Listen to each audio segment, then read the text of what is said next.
I think we're experiencing a legacy of a kind of identity crisis. So it isn't so much what a game is about that's at stake here. It's who gamers are, and what they've invested in their success at being gamers.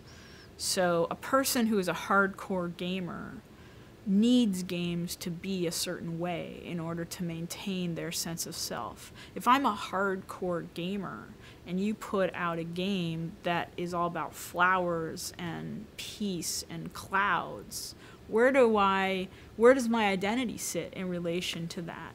If you call that a game and I'm a hardcore gamer, my identity is threatened by that kind of game.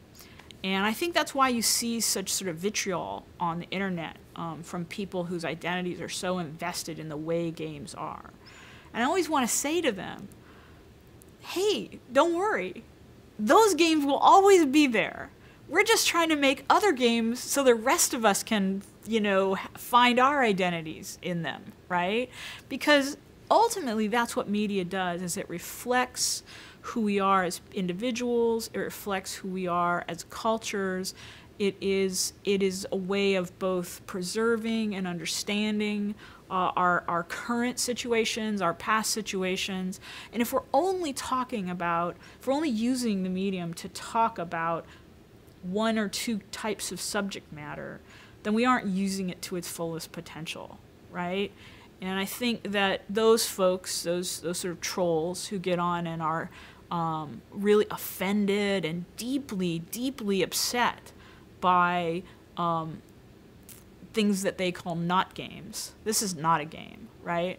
I think that, those people do sense a loss. They sense a loss in the exclusivity, the fact that they've had their sort of keep out club for so long, right? And, you could go into why that is, but, traditionally, technology and hacking has been a sort of, it has come out of a culture of like young men, right? And there's this kind of, everybody else keep out sort of mentality. And I think as the, tools proliferate, as more and more people of many, many kinds of differences start to use the tools, that you can no longer be gatekeepers on that. It's no longer exclusive. You don't have to go to a really high-end, Ivy League college and learn the, computer science in some, ivory tower. You don't have to do that. You can just learn it off the internet. You can make whatever you want. No one can stop you.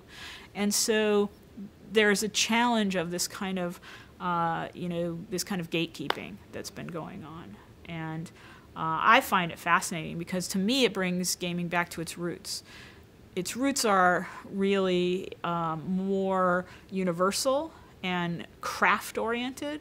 And even in the earliest days of digital media, if you look at the advertisements for games, they were all for families. Families sitting around digital games. So there was an intent, even in the beginning, for these to be universal.